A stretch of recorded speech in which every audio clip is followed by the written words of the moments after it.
이 비정한 아버지에게 살인죄가 적용될 수 있을까요?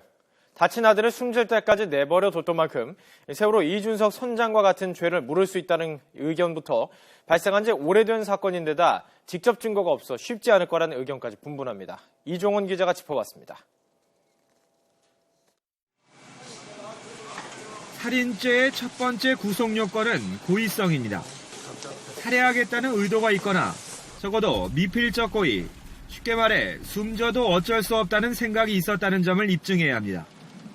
마땅히 해야 할 행위를 하지 않았다는 의미의 부작위에 의한 살인죄 역시 마찬가지입니다.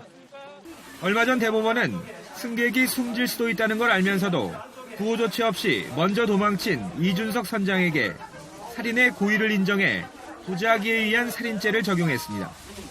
아버지 최모 씨가 쓰러진 아이를 병원에 데려가지 않은 것이 이 선장의 행위와 다를 게 없는 만큼 부작위에 의한 살인죄 적용이 가능하다는 주장이 나오는 이유입니다.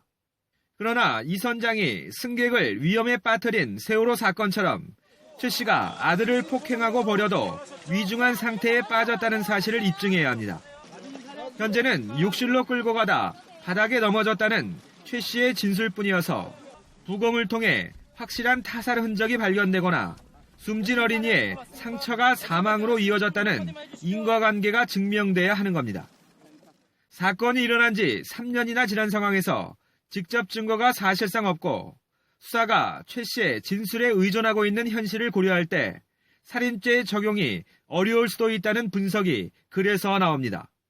또 어느 정도의 뇌진탕을 입은 것인지, 뇌진탕과 사망 사이에 며칠의 시간적 간격이 있었는지, 또 그 사이에 혹시 다른 폭력이 있었던 것은 아닌지, 이런 사망에 이르게 된 구체적인 사실관계를 밝히는 것이 우선 필요합니다. 더구나 지난 2000년 이후 아동학대 사망사건 22건 가운데 살인죄가 확정된 경우는 지난 2013년 울산 계모 사건과 2004년 충주 계모 사건 등 2건에 불과합니다. 나머지 20건은 사형이나 무기징역 또는 5년 이상의 징역에 처할 수 있는 살인죄 대신 3년 이상의 징역형인 폭행치사나 상해치사죄가 적용됐습니다.